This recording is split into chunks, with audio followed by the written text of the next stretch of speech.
Hey, my name is Deborah Winters. Welcome to my YouTube channel, a place where you will hear conversations with ordinary people telling their extraordinary stories.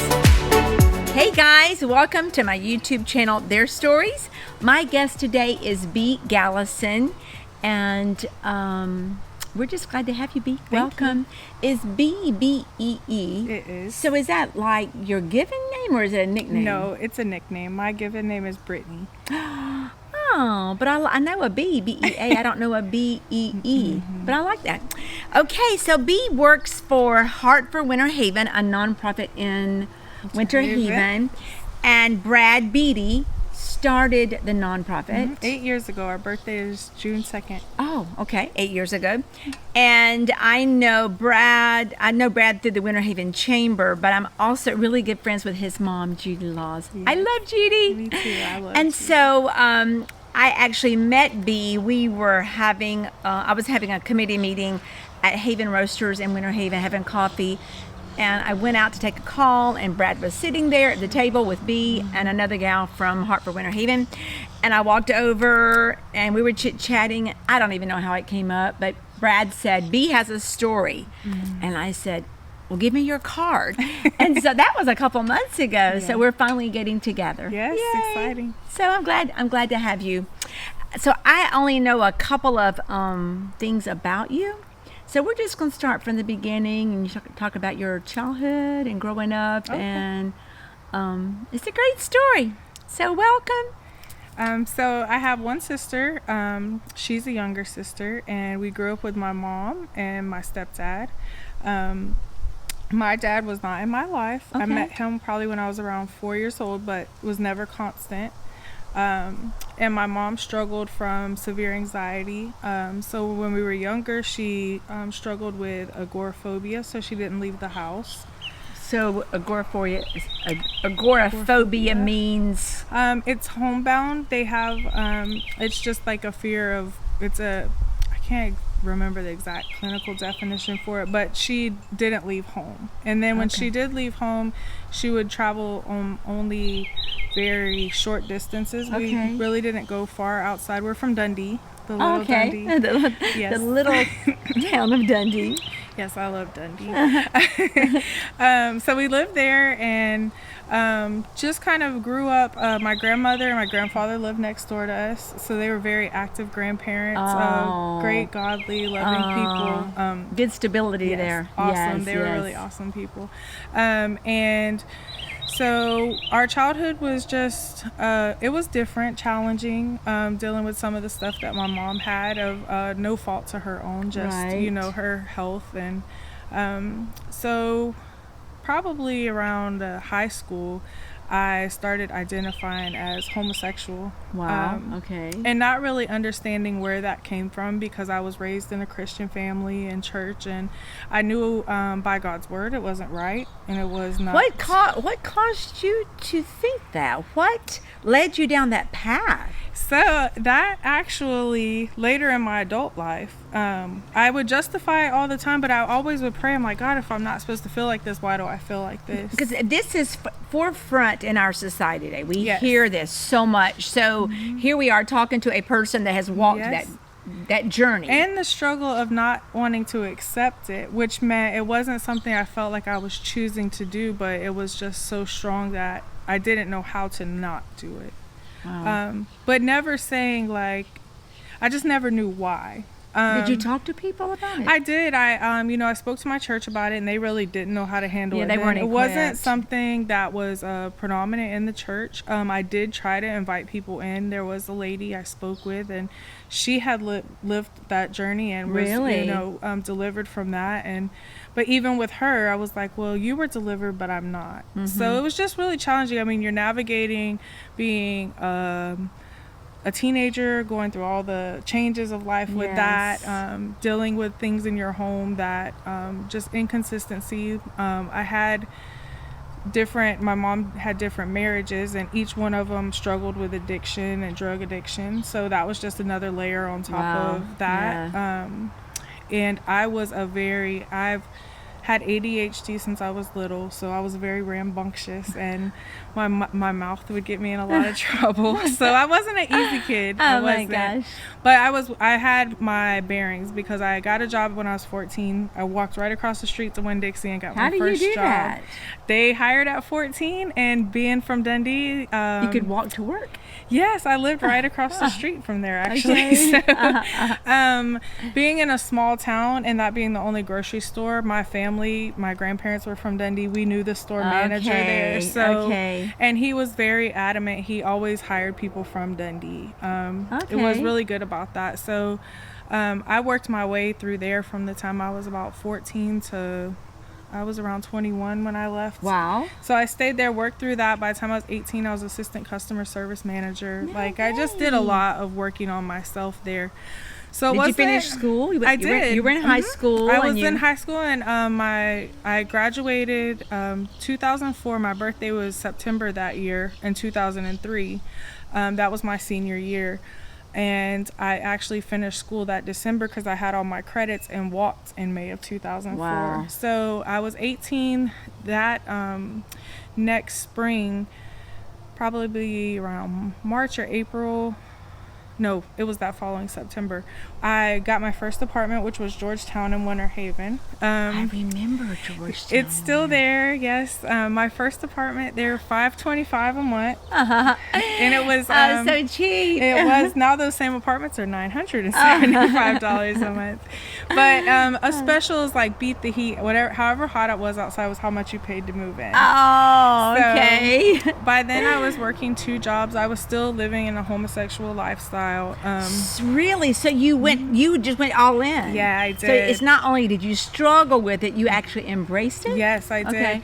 But still... Wait, when did that happen? At what point in time did you just okay, this is me?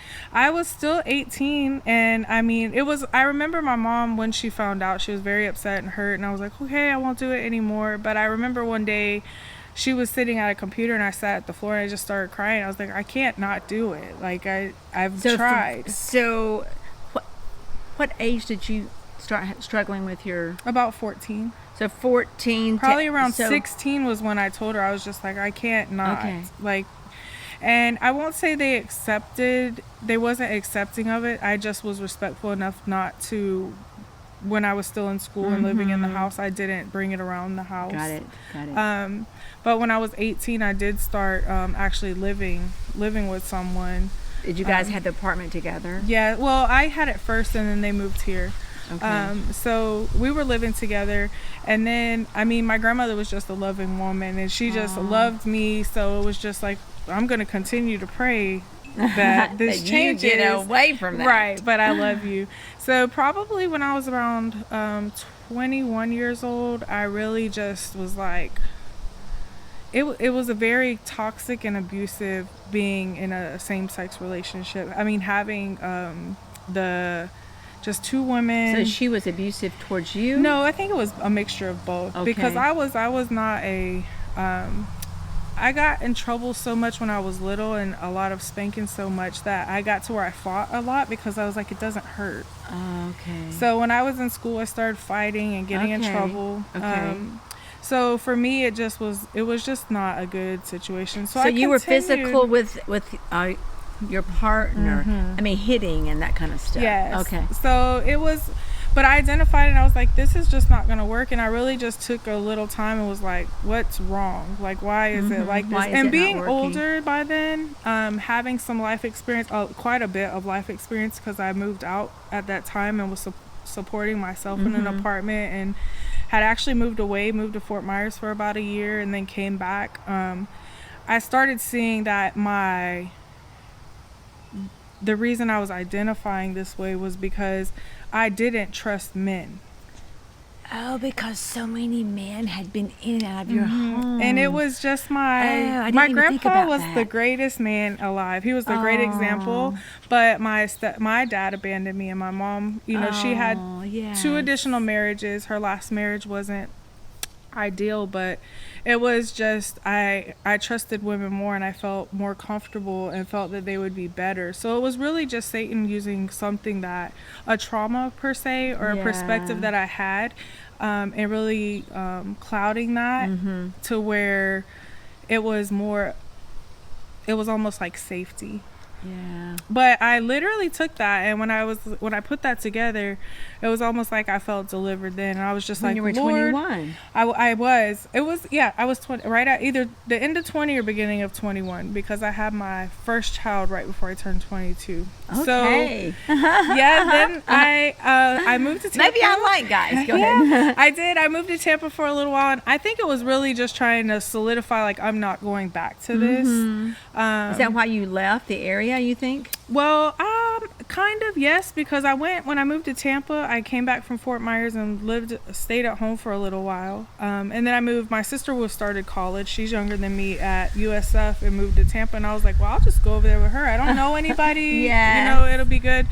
Which wasn't great, because I was still going out and partying. Like, I moved myself in the center of, like, Party City. But I was always responsible. I went out a lot, and I was just a social butterfly, so I liked being out.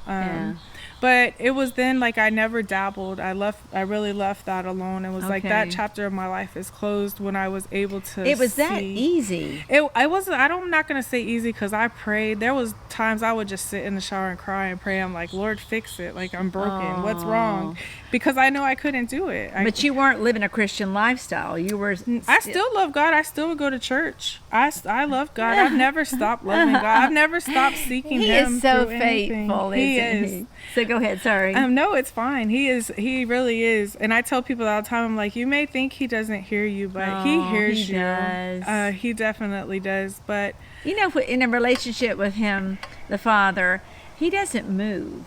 We are the people that move away from Him. He stays fixed, and actually He's pursuing us, but we're the ones that create the divide, right? Sorry. No, it's fine. And when you're living in something that you feel, especially when you are a believer and you feel like you're living in sin, like that spirit of condemnation does fall on you, and you're convicted of that. So you try to operate siloed and in darkness. That's good. You said that again? You try to operate in siloed in darkness. You want to be by yourself because you think you're keeping people out of, your business. And if they can't see it, God can't see it. But God still sees it. He sees everything. He really does. But so I got with my kid's father, and he was quite older than me. Really? Okay. Yes, and I often wonder if that was the whole dad not being around. Right, figure. Exactly. Wow. So I had my first child a month before I was 22, my son, and then 18 months later I had my daughter, and I had her in March. The same guy? We're from the same guy, and I've never, even still now, marriage is not something that I desire. There's not a pursuit there. Like, I don't wake up every day and wish to be married. Where is he? Yeah. So I had her on March 30th, and Mother's Day weekend, I left him. He quit his job and decided he didn't want to work, and I just had basically 2 kids 18 months apart, and I was a hard worker. And I was like, well, I have 2 kids to take care of now. I'm not going to take care of a grown up. Right. So pretty much from then I was on my own for some time. And so did you move out? Yeah, I moved out, and I bought a trailer for $1,500 and fixed it up myself. I did. Okay. You were clearly determined. Yes, I definitely have a lot of drive. And you're disciplined. Yes. Wow. So you bought a mobile home. Yeah, and it was a hot mess. But it was $1,500. And it was yours. It was mine. It was a hot mess. I had to pay lot rent, but some friends of my mom helped me, and we went in there and we hung drywall. So were you still in Tampa? No, I was back in Polk County. Oh, when did you come back to Polk County? I came back to Polk County probably like 2 months before I had my son.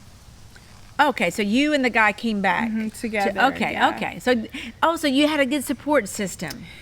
Well, I had Maybe I shouldn't. I moved back by myself. We moved into an But apartment when you by came ourselves. back, but you were here in the community where your family was. Yes, That's what I I'm was. saying. Yeah. Okay. And there's always been struggles with that. And I'm a very kind of person, like, even if I needed to go back and catch my breath within a week or two, I was back out. Like, I just need to be able to get some money together and move, because I always was able to, whether it was doing something, eyelashes or just shirts. very like, industrious, weren't you? Yes, and I yes. knew I could go do something to make money to Yes. support my family. So people came in and helped you repair the home, make it livable. When I bought the trailer,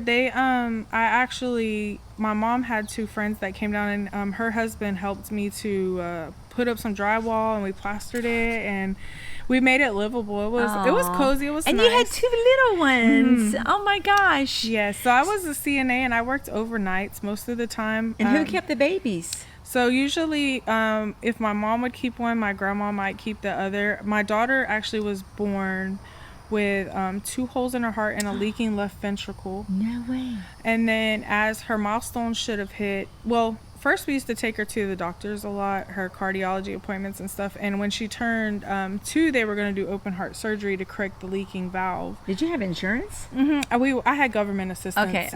Okay. So with that, I was taking her all our appointments. We went to her last appointment before she turned 2. They did the echo. Everything was still the same. And they had a revival at my grandparents' church that weekend.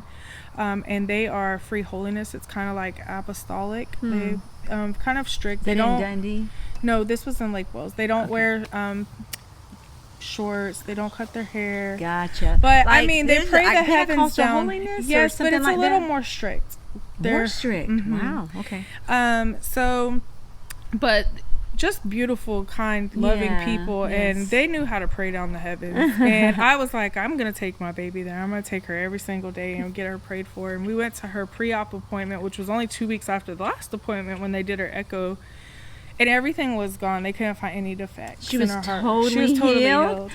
So wow, how amazing! It was incredible, and that is so awesome. It was super incredible. And then I noticed she wasn't hitting her milestones, and she still wasn't talking at 3. So I started taking her to get checked, and she has Asperger's, which is a form of autism. Yes, but it's a high functioning. Yeah, high functioning. Yes. Now you could really not tell. She just has learning disabilities. Okay. But we finally, when she was almost a little over 4, she started talking. I had her in a special needs preschool. I had her getting therapies, and so she's really great now. You wouldn't know outside of what her grades are. There's a kind of big gap for that. But she sits and converses. Yes, she does. Is she social? Very. Okay. She makes up for the first 4 years of not being able For to some talk. reason, I thought that Asperger's children or people were not social people. Not all. Okay, There's so many okay. forms. There's so many different. The spectrum is a variety of what these children, their gifts, and just how they are Yes. individually. Okay. But she, my grandma would help with her because she was a lot, and my mom, A handful. she was, and my son was the first grandson, so my mom really liked having him and spoiling him. Yeah. Plus, she didn't have any boys; she had 2 girls. So, for overnights, it was easy for them because they slept. That's good. And then I would come home in the morning and get them dressed and feed them, and then they went to a private daycare, a home daycare, so I could sleep till about 1 o'clock, and I'd pick them up and spend the rest of the day with them. So I had my schedule to where I could spend time with them, and then later on, when it got closer to school, I got to where I would work 3 days, 16-hour shifts, so I was home more. So okay. Now, where were you working at this point in time? I was working in a nursing home. Oh, you said CNA. Yes, Okay. yes, I was a CNA. So then I got. You had to get certified for that. So I you took did. schooling and education. I Okay. actually challenged the test for that. What does that mean? It means you don't have to technically go to school. You can go and just challenge the test to see if you can pass it. And you passed it? I passed and it. you got your certification? I did. Okay. So I did that for about close to 14 years. But right after, probably a year after leaving my kid's dad, I got an abusive relationship for 7 years. And it was very, Really? very abusive. So did he move into your... We lived together. My kids, they've never witnessed what would happen, but they will see aftermath of it. 7 years. Wow. So, yeah, and this May that just passed is 5 years since I left that. Praise God. Yes. It was Was that hard? It was really hard. It was very chaotic. So why were you, if you were in it for 7 years, at what point, I mean, why did you not just leave or kick him out? What drove you to stay in the relationship? It was because when it was great, which was the majority. It wasn't always that, but we just did a lot together as a family. Very loving towards my kids, just not as much towards me. You wanted your children to have that. Yes, I did. I thought it was important, and he just really helped. He would help with homework or like getting. We were all. My son played football since he was 4, so we was all invested in that, and we just lived a very active, and in the community we were a family, but it was different at home. What contributed to that? Was there alcohol? Not at all. No I drugs? think it was, I think there was, I honestly don't know because it wasn't drugs, it wasn't alcohol. Okay. And that's probably why it was so hard. It was like, I felt like I could show the love that was neglected to be shown before that could change. You could fix this. I'm a fixer. I'm a huge fixer. I am too. And I've come to learn you can't fix everything. I have a friend that says, Deborah, you cannot fix everything. Yeah, I but said, you but think I you want can. to. I want to. I am. I'm very driven, and I like to be hands-on and fix, and I love helping people like that. People are a passion for me. So I actually left him that May. November, I decided to uproot my kids, and my mom lived with my grandma. My grandma was 89 years old, and we got a house together so I could take care of my grandma because her health was declining. So you and your mother got a house together to take care of your grandmother? Okay. Yeah, so I got in the house I live in now, and I moved my grandma in. So it was my grandma, my mom, and your my kids. 2 kids, and I was the only one working. My grandma and my mom got Social Security. So it was kind of like having 4 people now to take care of. So and you were still a CNA? Yes. Okay. Actually, I was working then. I started working doing I injured my back because I did a lot of home care, private care. And in that you don't have Hoyer lifts and stuff. Everything's body mechanics, and I pretty much stayed with each one of my clients until they passed away. So 5 years, 7 years, like I stayed with them. You had to turn them and lift them. Okay. But I don't regret any of that. I love them all. They became like grandparents. So for my own grandma, I needed to take care of her. She'd always taken care of all her grandkids, and she had a slew. Just her and my grandpa had 4 kids, and through that, there's a huge family. But I took care of her. So we moved in that house in November. On Christmas night, she had a stroke. And then she went into a nursing home. I brought her back home and was helping her. And January 10th, my other grandma died unexpectedly. And then we found out my uncle, which is my grandma that lived with me, he had a brain tumor. And we found him unconscious, and he went on hospice immediately because it was so your far uncle gone. how was he related to you? That was my grandma that lived that's my mom's brother. Okay. Okay. So we had just lost my grandma January 10th, and then my uncle, he ended up passing away on February 3rd. In 30 hours, his mom, which was my grandma, passed away. So I had lots of trauma. It was. Wow. So I had left that relationship, and all in a matter of like 7 months of leaving that abusive relationship, then lost my grandma, both my grandmas and my uncles, all in like 30 days of each other. And 2 of them we had a double funeral because they passed 30 hours from each other. And then March came, and the lady I was taking care of then, she passed away on her birthday on March 31st. So a lot of death. It was a lot. I was already grieving leaving a relationship that I had left. Was trying to heal from that. Then taking on the responsibility of trying to help care for my grandma and work a job and have my 2 kids and have my mom. It just was a lot. And so with all that happening at once, it kind of put me in a really bad depression. And I had got to where I was staying out late at night, not coming home. My mom was still living with me, so my kids were there. So she was taking care of the kids. She wasn't taking care of, just when they went to sleep, I would leave. Oh, okay. So I've always taken really good care of my kids. Like, I've always been very present, all their sporting events, very active with their school. Like, my kids they're just amazing kids, and I love being part of everything with them. So, but it would be, they would go to sleep and I would go out. And how can you function? I don't know how. I was functioning because I was so just numb. Wow. I had hurt so bad, and I had just been on this roller coaster for so long, being in that abusive relationship, pain. That it just was like my body stopped responding to anything. It was not joy. It was not sadness. Now, how old were you at this point in time? So that was about 4.5 years ago. So I was about 32. I'm about to be 37. Okay. So I want to say 2018. Yes, 2018. Okay. Wow. Yeah, so then I was out one day, and out one day or one night? No, one day. It was probably the 1st of January, in the first week of January, and I met this lady in a parking lot over by where the old bus station was in Winter Haven, the Greyhound station.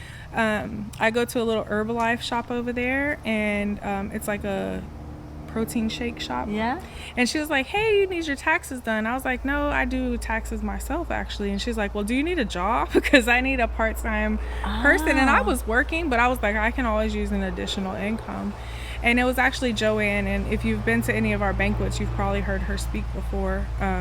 She was connected with Heart for Winter Haven. Okay. And she had went through her own journey of being incarcerated for 7 years and getting out, and has her own she's just amazing woman of God, and started working with her, and she invited me to meet the people at Heart for Winter Haven, which was Brad and Margaret then. And I had just got back in church and was just trying to sort through stuff and just kind of showing up there in the motions. And I was like, God, I want to be part of a ministry, but not in the church. Yeah. And they invited me to be part of the jail ministry for Jobs for Life. And I was like, I'll go, but the life I've just had for the past year, I don't know if I'm good for anything but passing out papers at this point.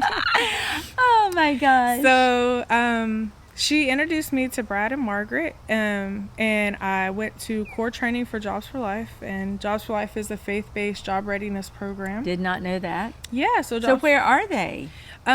We have the curriculum. We do the program through our organization. Okay. And then we have hosting churches, like Grace Lutheran is a hosting church, as well as St. John's Episcopal and Living Word of Faith.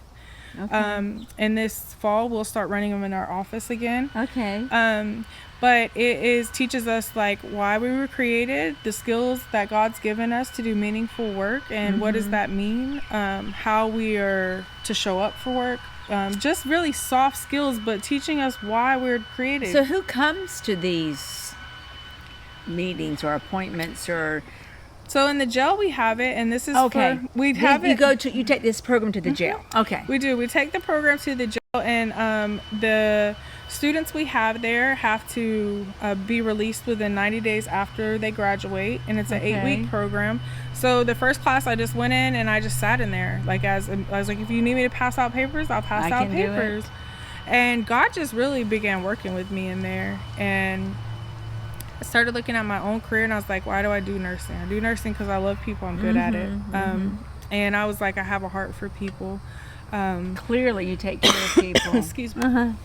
And so I started looking at my own talents, and I was like, what am I good at? And that came more so for just being of service. Like, my heart is to serve other people. Nothing I can see in my life that has really been self-serving. It's always been either for my kids or my family, or in the other case, the people I was with, really trying to give and love them and make them feel these things, and neglecting myself in that. Yeah. So I started volunteering to be the Jobs for Life administrator with Margaret. Like, I fell in love with the curriculum and what it meant, and really started working on myself and healing. And so you were working for her. Was that your full-time? I wasn't working at all. I was just volunteering. I thought she said, did you want a job? She did, but before that, I was just volunteering. Okay. Literally 40 hours. I worked overnights with another client. I got another private care client. And I would drop them off for school, show up at Hartford Winter Haven's door, and stay there until I picked my kids up. Just giving my time. I had no idea. It was incredible, though. They were ministering me. Hours? They would minister to me. It was. It was Okay. like, so I think that's why they're like, we gotta give her a job. We need to pay her. But all it was a place of healing for me. And to know what Hartford Winter Haven is, to know that what the organization stands for and how it's very community oriented, and really that's what it's for. It's just a group of people that wants to alongside of people.